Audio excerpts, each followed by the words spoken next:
నేతాజీ జయంతి కార్యక్రమంలో పాల్గొన్న తులసిరెడ్డి.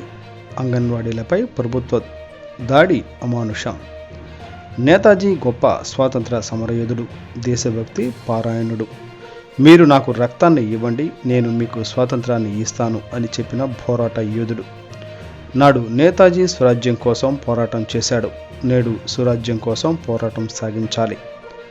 ఆంగ్లేయుల పాలన కంటే అమానుషంగా మోడీ, జగన్ ప్రభుత్వాలు పాలన సాగిస్తున్నాయి. అంగన్వాడీ మహిళల మీద వైకాపా ప్రభుత్వం దాడి అమానుషం, అమానవీయం. అర్ధరాత్రి వీధి దీపాలు ఆపి మగ పోలీసులు దీక్షా శిబిరాన్ని కూల్చివేయడం దారుణం. పగిలిన గాజులు, చినిగిన చీర ముక్కలు, తెగిన చెప్పులు కుప్పలు ప్రభుత్వ అమానుషకాండకు నిదర్శనం.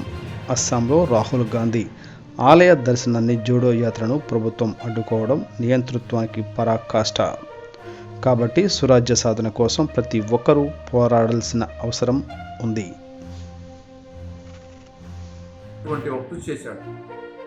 ఆనాడు నేతాజీ సుభాష్ చంద్రబోస్ దేశ స్వరాజ్యం కోసం కృషి చేశాడు. కానీ ఈనాడు వచ్చిన సురాజ్యం చేసే దానికోసం ఈనాడు కృషి చేయాల్సిన అవసరం ఉంది. ఈనాడు మరో భారత స్వాతంత్ర పోరాటం అవసరం ఉంది. ఈనాడు ఆంధ్రప్రదేశ్లో జగన్మోహన్ రెడ్డి ప్రభుత్వం, కేంద్రంలో మోడీ ప్రభుత్వం ఆంగ్లేయుల పాలన కంటే అమానుషంగా, దుర్మార్గంగా పరిపాలన సాగిస్తాం.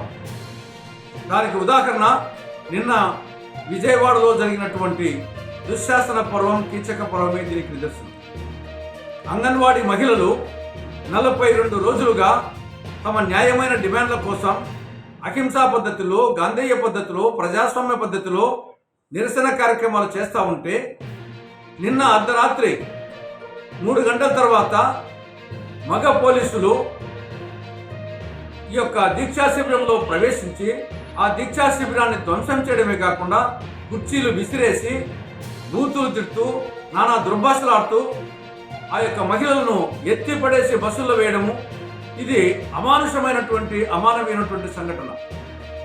ఆ యొక్క దీక్షా శిబిరం ప్రాంగణం చూస్తే తెగిన చెప్పుల గుట్టలు, చినిగిన చీరల ముక్కలు, పగిలిపోయిన గాజుల ముక్కలు అవి చెప్తాయి ఎంత అమానవీయంగా, అమానుషంగా రాష్ట్ర ప్రభుత్వము మహిళల పట్ల, అంగన్వాడీ మహిళల పట్ల ప్రవర్తించింది.